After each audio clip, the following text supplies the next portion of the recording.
Türkmenistanda işsizlik sebäpli has köp raýatlaryň gazanç üçin daşary ýurtlara gidip başlandygy, şeýlede türkmen häkimetleriniň zähmet migrantlaryny ýzyna dolamak ugrundaky tagallalaryny güýçlendirendigi barada maglumatlar gelip gowuşýar.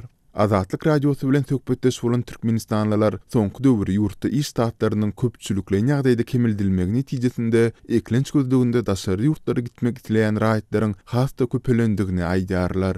Goloyda dinç alış pasobiýalaryny hem tölemän işden boşatdylar. Ýokary bilimlidigimi, ençem edaradyr firmalaryň gapysyny kakandygymyna garamazdan başga bir iş tapyp bilmedim. Harytar gitdigiçe gymmatlaýar, durmuş kynlaşýar. Meniň özüm soňky pulumy jemläp, gazanç üçin daşary ýurda gitmeli boldum, diýip atandyrylmasydygyny soran türkmenistanlylaryň biri gurrun berdi. Sol bir wagtda türkmen häkimetleriniň ýaşaýjylary türkmen zähmet migrantlarynyň esasy ýykyn edýän ýurda bolan Türkiýa hiç ýeri düşündürüş bermezden göýbermän başlamagy netijesinde türkmenler gazanç gözleginde beýleki goňşy döwletleri, sol sanda Kazakstana, Özbekistana we Azerbaýjana geçip başladylar.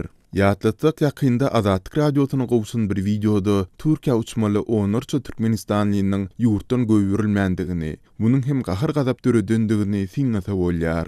Kimi goňşy ýurtlara geçenden soň Türkiýa aşýar, kimi bolsa sol baran ýurtlarynda işlemäge galýar, diýip häzir Kazakstanda zähmet çekýän türkmen migrantlarynyň biri aýdýar. Bu ağırlykda türkmen häkimetleriniň daşary ýurtdaky türkmenleri, diň bir zähmet migrantlaryny däl, eýse talipleri hem ýzyny Türkmenistana mejburi ýagdaýda dolamak ugrundaky tagallalaryny güýçlendirendigine çalym edýär. Azatlyk radiosu ozolda türkmen hopsuzlyk gulluklarının daşary ýurtlardaky türkmen zinanlarynyň maskala agzalaryna basyş edip, olaryň ýurda dolanmaklaryny talap edýändikleri barada ençeme tapgyr maglumatlar beripdi. Resmi taýdan tasdikladyp bolmasa-da, şonda bu çärleriň Türkmenistanyň aýalgyzlaryň daşary ýurtlarda ten sewdasy bilen meşgulanýandygy baradaky maglumatlar bilen bagladygy aýdylypdy. Emma häzir daşary ýurtda bolýanlaryň sultanda talipleriň hem garyndaşlary hopsuzlyk gulluklarına çağırılıp basyş edilýändigi barada maglumatlar gowuşýar.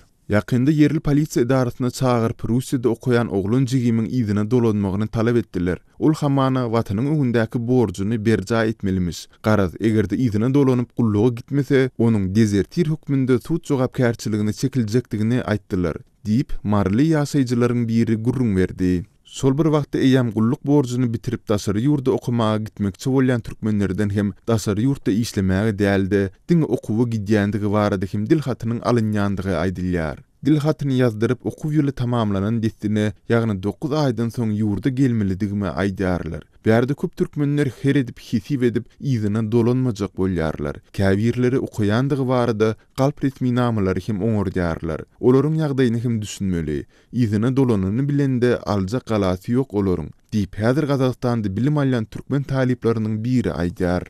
Bu ağırlykda käbir döwlet işgärlerinden hem olaryň daşary ýurtlara gitmejekdikleri barada dilhatlary alınıp başlandy. Bu ýagdaýlaryň fonunda türkmen häkimetleriniň raýatlaryň daşary ýurtlara gidip ol ýerde galmaga mümkinçilik berýän biometrik pasportlaryň möhletini hem bir ýyla çelini kemeltmek planlarynyň bardygy aýdylýar. Azatlyk radiosynyň özüniň migrasiýa gullugundaky çeşmesine talgylanyp odolda habar berişi ýaly. Bu daşary ýurtdaky türkmen migrantlarynyň sanyny kemeltmäge gönükdirilen bir ädimdir. Bellep geçsek Türkmenistanyň migrasiýa gullugy ýokarda beýan edilenleriň hiç biri boýunça resmi ýagdaýda nähilde bir kommentariýa bermekden ýüze wurdy. Bu barada döwlet mediasynda hem dymylýar. Galy bertedi, häkimetleriň türkmenleriň eklenç gözleginde daşary ýurda çykmagynyň esasy sebäpleriniň biridigi aýdylýan işsizligiň derejesi barada häzirki güne çelini dymyp gelýärler.